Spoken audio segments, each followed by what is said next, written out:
No, I mean, it's funny because all the time, even with all the past YouTube, past Google, with all the investments that I make and serving as an advisor on many of these startups, the biggest problem startups face is always the contention between the co-founders. Look, if the co-founders can't agree on the vision, then there's no hope for the product and for the company, for the startup to be able to reach its full potential.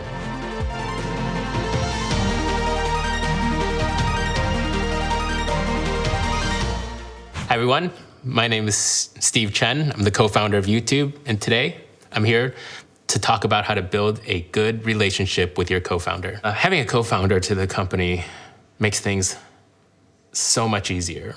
There are different layers to the company. The traditional layers being, the investors, the board members. You have the founders, a lot of the chief executives, the C-level executives, and then you have a lot of the staff and the team that's building the product.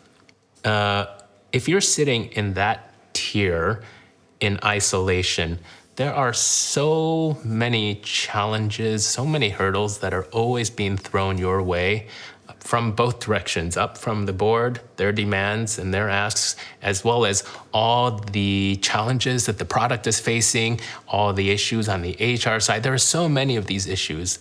And the only other person that you're going to be able to talk to about these issues, to be able to solve these issues, to be able to throw out some of the solutions to solve these issues is a co-founder. And without a co-founder, you're going to be isolated and doing all of these things all by yourself.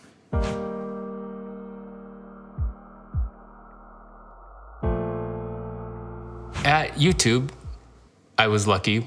It was started with Chad as my co-founder. Chad Hurley was someone that I met. I remember the first day I landed in Silicon Valley. Chad was the only designer and UI UX engineer on the entire PayPal team.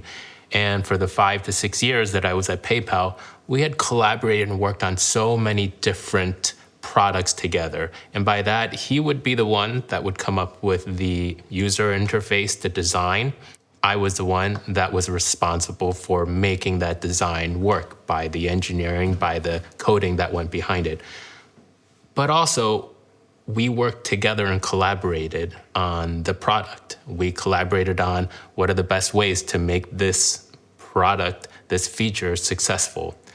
And in a way, yes, day one of YouTube was when we started working together on the first day of YouTube, but we brought into this the journey that we've taken together at PayPal for 5 to 6 years with all the products that we had launched and all the features that we had done together. And so it wasn't a new experience for us to be collaborating, working together, but in fact, the reason that we chose one another as the co-founders of the company was that we knew that we would work well as a team. Together, even till this day, 20 years later, we're still neighbors in the same city in the US. We still play with each other's families. And we're always talking about trying to do something else together. And I think that's critical, and one of the most key elements in a successful startup is that relationship between co-founders. I mean, I think one illustration of that was if you were to look up when the domain youtube.com was registered. It was registered on February 14th, Valentine's Day. And it goes to show that Chad and I chose to spend Valentine's Day together in his garage buying the domain of youtube.com rather than doing anything else that was available to us at the time.